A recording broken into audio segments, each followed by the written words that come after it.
আসসালামু আলাইকুম গাইস, আজকে বিগেট মাছের বড় মাথা দিয়ে আমি লাউ রান্না করব। ভিডিওতে কতটুকু বড় দেখা যাচ্ছে জানি না, এটা কিন্তু সত্যি অনেক বড় একটা মাছ নিয়ে দিচ্ছে। অনেকগুলো মাছও হয়েছে। এই যে লাউগুলো, লাউ তরকারি রান্না করব। এই যে এখানে পেঁয়াজ ভাজি বসাই দিচ্ছি, দেখি কেমন হয় এই বিগেট মাছের মাথা দিয়ে রান্না করলে তরকারিটা। মাথাটা একদম ভালো করে কষে তারপর লাউ তরকারি রান্না করব। সব কিছু দিয়ে বসাইছি, মানে হলুদ, মরিচ, লবণ, কাঁচামরিচ, তারপর রসুন বাটাও দিচ্ছি। একটু পানি বেশি করে দিচ্ছি যেহেতু মাথাটা অনেক বড়, অনেকক্ষণ যাবত এটা কষানো লাগবে। এই যে আর সাথে এই তো এই মাছের মাথার এই কানটাও দিয়ে দিচ্ছি। আজকে এগুলো দিয়ে আমি লাউ তরকারি রান্না করব, দেখি কেমন হয়। তো মাথাটা ভালো করে কষুক, আমি ঢাকনাতে দিয়ে ঢেকে দিলাম, এটা ভালো করে কষতে থাকুক। এই যে দেখুন বন্ধুরা, মাছের মাথাটা কিন্তু আমি অনেকক্ষণ কষাই নিচ্ছি, আর ঝোলও কিন্তু অনেক শুকায় গেছে। মাথাটা এখন উঠিয়ে নিব, কারণ বেশি কষালে দেখেছে মাথাটা আবার ভেঙে যাবে। আমি চাইতেছি একটু আস্তে আস্তে থাক, কারণ আমার শ্বশুর অনেক পছন্দ করে।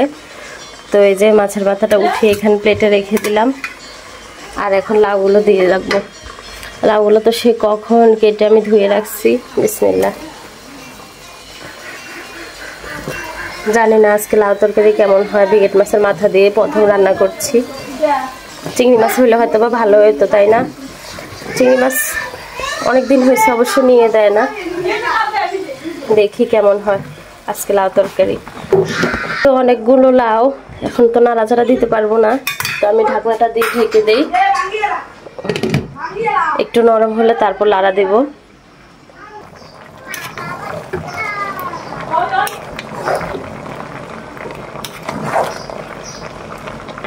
কতগুলো কাটা, এগুলো সব একটা একটা করে আমি এখন উঠিয়ে নিব, কারণ তরকারির মধ্যে কাটা থাকলে হয় কি, আমার কাছে ভালো লাগে না, তরকারি খেতেও ভালো লাগে না কাটা থাকলে।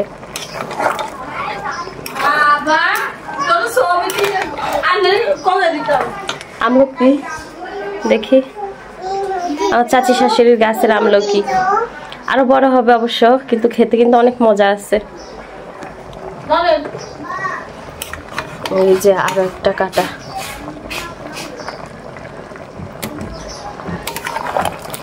মাছের মাথাটা দেখুন বন্ধুরা, কত তেল।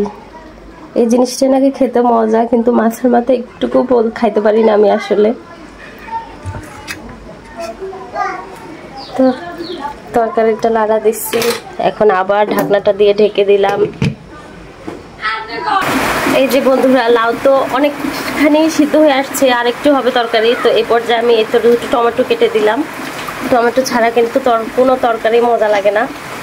তো এই যে দুটো টমেটো কেটে দিয়ে আমি হালকা একটু নাড়াচাড়া দিয়ে দিলাম, আর এখন ঢাকনাটা দিয়ে ঢেকে দিলাম, আর একটু ভালো করে হোক।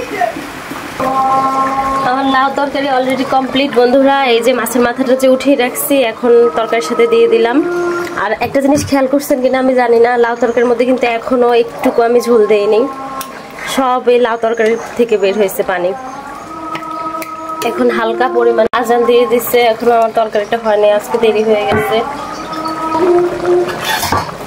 তো এই তো বেশি না, খুবই অল্প পরিমাণে আমি পানি দিলাম। যে প্লেটের মধ্যে মাছের মাথাটা রেখেছিলাম ওইটাই ধুয়ে অল্প একটু পানি দিচ্ছি। তো এই তো এখন শুধু তেল দাগায় দিব, একটা উত্তরানি আসলেই তরকারিটা নামায় ফেলবো, একটু তেল দাগায় দিব। লাউ তরকারির মধ্যে এই যে পেঁয়াজটা দাগায় দিব বলে একদম লাল করে ভেজে নিচ্ছি। এখন লাউ তরকারির মধ্যে দিয়ে দিব পেঁয়াজটা।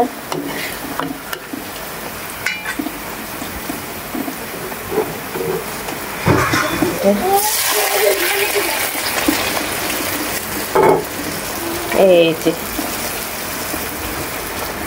তেল দাগা দিলে হয় কি, তরকারিটা খেতে একটু মজা লাগে।